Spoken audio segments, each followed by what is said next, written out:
Don't tell the wife. So, you all know what it's all about. We're looking to restore both the clock and the Carillion stroke music playing machine here. I'll speak about that in a little while, but this is our little baby, the clock. In 1875 it was deemed that the previous clock was beyond economical repair, so the PCC here decided to fundraise to replace it. So they called upon Hinckley folk to make a donation, and they said to the working class, we don't want any more than 2 shillings. So I'm sure that most people know what 2 shillings is, you might not. 2 shillings is a whole 10p. Right? So a whole 10p. It doesn't sound much today, but it would have been a lot of money back in 1876 through 1875. How much do you think it would have been to put this clock in? Any ideas, anybody? 1876? £52. Do you know what? That's the figure I thought of. I thought of £50. I was a little bit wrong, and it was a colossal just over £200. Wow. I think in 1876 you could have probably bought a street of houses near for £200 odd. They estimated it at £350, so they did get it cheaper.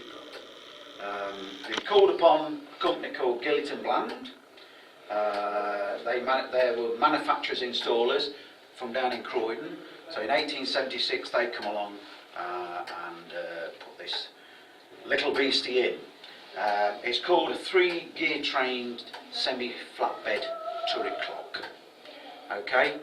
The clock at Big Ben is still regulated today by putting pennies on the pendulum to make it go faster or slower. We do it with, we put nuts on and washers and things like, you know. So this is the business end, this is the tick-tock, if you like, this is the escapement, and you can see the fingers just resting on the escapement there where you get your tick-tock at the back and at the front there.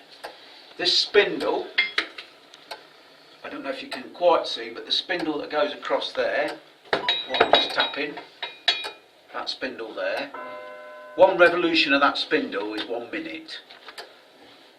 1 minute in time. So I can adjust it either way. If I want to speed the clock up, if we've lost some time, I can just open these little, I call them legs, but just open it a little bit and it just freewheels and advances the clock. However, if it's gone too fast and we need it to slow down, I have to stop the clock. So sometimes you might look up and you might see the clock stop for a brief time or whatever. Again, unfortunately, fortunately we've got 4 clock faces, which not many churches have got. So if you go out for the day and look up, most churches around have only got 1 clock face or 2. We're very lucky and we've got 4. Unfortunately, not all 4 clock faces are married up, so they are slightly out. So I say to people, if you walk in one direction around the tower, you can gain time, and if you walk the other way, you can lose time. So it's quite, time travel. Yes, it's quite magic. 13th century church, and we can time travel in either direction. So, as you can see, these funny looking sails on that gear train and this gear train here. When the clock talks to these do spin round at a fair old rate of knots to get the momentum to speak to the little Carillion stroke music playing instrument at the end there. So these spindles do go around very quick. To stop them spinning the heads off, if you like, they've got sails on and they act as like air brakes. Okay, so we have to be very careful that when everything's all running, that we don't stand too close, because obviously that could do a bit of damage. So there you go, that's that side of the clock. A-frames, follow the wires across, more A-frames, and then it disappears up into the belfry, and there's huge hammers that look like sort of bricks, if you like, and they hit the bells, and it plays a tune. Again, very fortunate, it plays 7 tunes. I can't tell you all 7 tunes off the top of my head, but the info's down on my little display or on the little organ pipe that we use for donations in the coffee bar.